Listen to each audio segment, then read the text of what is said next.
오늘 오픈 인터뷰, 남자, 여자, 배역의 성별을 허문 연극이 화제입니다.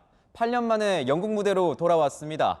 연기자, 배우 추상미 씨 모셨습니다. 어서 오십시오. 안녕하세요.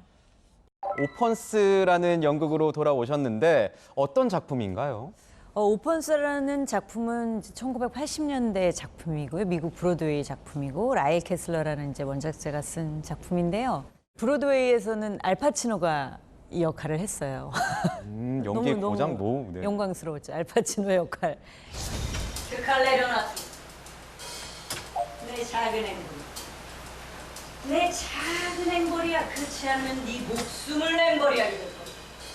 근데 오펀스라는 연극 자체가 보니까 이 젠더 프리라고 네. 해서 원래 이제 남자 배역으로 만들어졌던 그렇죠. 이 배역을 추상미 배우께서 직접 이제 연기를 하시는 거잖아요. 그러니까 누구나 자기 안에 남성성도 있고 여성성도 있으시잖아요. 네. 그 내 안에 있는 남성성을 좀 한번 극대화시켜보자라는 생각을 좀 하고 그렇게 하다 보면 목소리든 제스처든 이런 것들이 좀 남자같이 이렇게 표현이 되더라고요. 그래서 그런 식으로 좀 접근하고 있습니다. 아직도 이런 얘기들 많이 하더라고요. 여자 배우가 맡을 수 있는 역할이 조금 적은 것 같다. 드라마 쪽은 여자 캐릭터가 뭐 거의 저는 전성시대라고 볼 만큼 많아졌는데 네.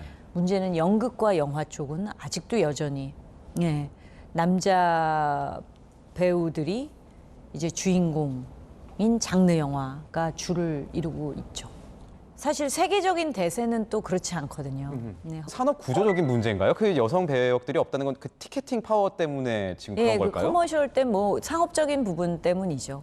상업적인 부분 때문인데 그 상업이라는 것도 새로운 관점과 시각을 가진 어떤 제작자나 누가 나타나서 지금 오펀스도 마찬가지죠. 그래서 이런 젠더 프리를 했을 때 이게 성공한 사례가 이렇게 새로운 사례가 나오는 것처럼 이제 영화 쪽에서도 그런 일들이 많이 있었으면 좋겠어요. 아버님도 연극 하시고 네. 또 형제 자매 중에서 연극도 하시고 네, 남편도. 연극을 하세요. 네. 그러면 어떻습니까? 집에서 뭔가 이 연기에 대한 코멘트 같은 것도 해주십니까? 너무 골치 아픕니다. 너무 골치 아프십니까? 네, 너무 날카로운 그 비평가들이 다 모여가지고 아주 특히 저희 어머니는 저희 아버님이 굉장히 이제 정말 한 시대 획을 그었다는 이야기를 들으시는 배우셨는데 어머니가 그렇게 이제 비평을 많이 하셔서 아버님 되게 힘들어하셨다고 하는데 어머님 저한테도 좀 네. 그러셨고 근데 제가 어쩔 때는 그걸 똑같이 남편한테 할 때가 있어요. 근데 뭐 지금은 남편이나 저나 공연을 하게 되면 제일 먼저 와서 봐주는 그래서 그 모니터링을 듣고 나면 안심을 하는 서로에게 그런 이제 크레딧을 주는 존재가 됐죠. 이 작품은 현직 좀 떠나 있었지만 연기판을 진짜 기억에 좀 많이 남더라. 뭐 이런 작품이 있을까요? 드라마는 사랑과 야망이라는 드라마. 네. 제가 거기서 또 연기상도 제일 많이 받았고 네. 이게 옛날 작품 리메이크 작품이었거든요. 근데 정자라는 캐릭터인데 그때 김수현 선생님 드라마였으니까 선생님이 첫 방을 딱 했는데 저한테 전화하시더니 너 왜 귀여운 척해? 이 역할은 미워 보여야 돼. 밉상이어야 돼. 절대 예쁜 척 귀여운 척 하지 마. 그러시더라고요. 근데 저는 귀여운 척 그렇게 보이고 싶어 한 적도 없었고 진심으로 했는데 그렇게 보이셨나 봐요. 근데 제가 그때 굉장히 딜레마를 느꼈던 게 아니 배우가 자기가 맡은 역을 난 밉상이야. 난 미워 보여야 돼. 이러면서 어떻게 그 역할을 구축하지? 이건 말이 안 돼. 나는 어쨌든 이 역할을 사랑할 명분을 찾아야 돼. 이런 고민을 많이 했었는데 그때 딱 떠오른 생각이 이 아이는 너무 천진난만해서 그렇다. 무남 동료로 자랐고 부잣집에서 자란 아이거든요. 그래서 그냥 그 순진무구함으로 막 갔어요. 근데 처음에는 엄청나게 욕을 먹고 막 댓글도 정말 꼴 보고 싫다 이런 댓글이 올라오더니 나중에 근데 왠지 모르지만 쟤 미워할 수 없어. 미워할 수 없는 캐릭터 있잖아요. 쟤 왠지 모르지만 못됐는데 되게 안아주고 싶어. 못됐는데 되게 사랑스러워. 막 이런 얘기를 나중에 들어서 그때 저는 그 역할을 이렇게 구축해냈다. 이것도 좀 궁금해요. 여배우시잖아요. 네. 이 나이가 든다는 의미는 여배우한테 어떤 의미입니까? 나이가 든다는 의미는 여배우한테 좋은 의미죠. 지혜를 더 얻게 되고 더 부드러운 더 힘을 가지게 될 수 있는 나이라고 저는 생각을 하고요. 그리고 그 나이마다 뭐 20대면 20대, 50대면 50대 아름다움이 있는 거거든요. 그러니까 말하자면 50대 여배우의 아름다움은 20대 여배우가 도저히 흉내낼 수 없는 아름다움이 있는 거죠. 그 성숙한 아름다움. 네. 사실 이제 공백기를 오래 가지시면서 일각에서는 여러 가지 얘기도 많이 나왔었는데 그 당시에 했던 이유 중에 하나가 결혼 생활 하시면서 네네. 또 이 아이를 갖기 위한 것도 있었죠. 어머님, 아버님 그 집안의 어떤 끼 같은 거는 물려받은 것 같아요. 저는 어렸을 때 아버지가 유명하셔서 누가 아버지를 알아보면 아버지 팔짱 끼면서 저 아빠 딸이에요. 제가 딸이에요. 우리 아빠예요. 막 이랬거든요, 저는. 근데 얘는 저는 모르세요? 이렇게 그분한테 저 어느 프로에 나온 거 못 보셨어요? 저는 모르세요? 혹시 이런 아이예요. 우리 엄마는 창문 같아. 언제나 행복한 엄마가 되길 바래요. 그 아이가 너무 애착이 심해서 그런지 뭔가 밤마다 되게 악몽을 꾸셨다. 네, 산후우울증이 찾아왔었어요. 저희 너무 제가 사랑하던 저희 아버님이 제가 14살 때 갑자기 돌아가셨거든요.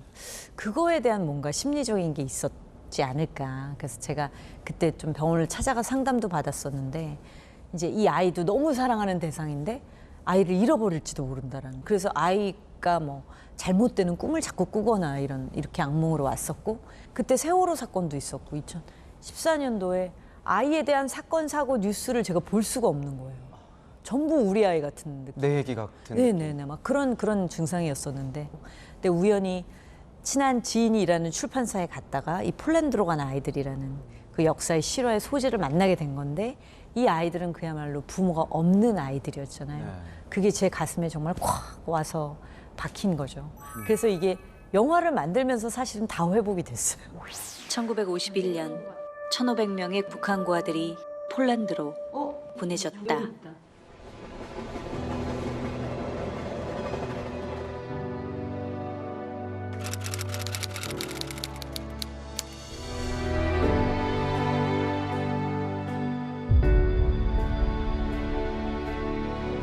Dlatego staraliśmy się robić wszystko.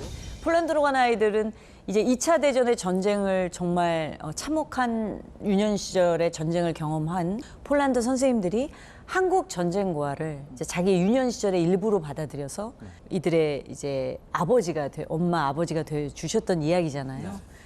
근데 마찬가지로 오펀스도 헤롤드, 고아 출신의 헤롤드가 트리타고 필립 고아인 자기 유년 시절의 일부를 보는 것 같은 이 아이들을 죽을 때까지 보호하고 이제 양육하는 그런 내용이거든요. 이런 공통 주제는 그 상처 입은 치유자. 근데 단지 이 아이들이 우리가 돌봐야 되고 굉장히 그들한테 컴패션을 갖고 연민을 느끼는 대상이 아니라 이들이 회복이 되었을 때 이들이 이 사회에 어둡고 소외된 사람들을 또 치유하는 치유자가 된다라는 의미거든요. 영화 감독이 되시겠다 이 꿈을 꾸는데 혹시 아버님의 영향도 있었습니까? 아버님을 많은 분들이 배우로만 기억하시는데 사실 아버님의 역작인 빨간 피터의 고백이란 모노 드라마는 거의 70% 가까이 각색을 하시고 연출하시고 무대 디자인까지 하시고 네.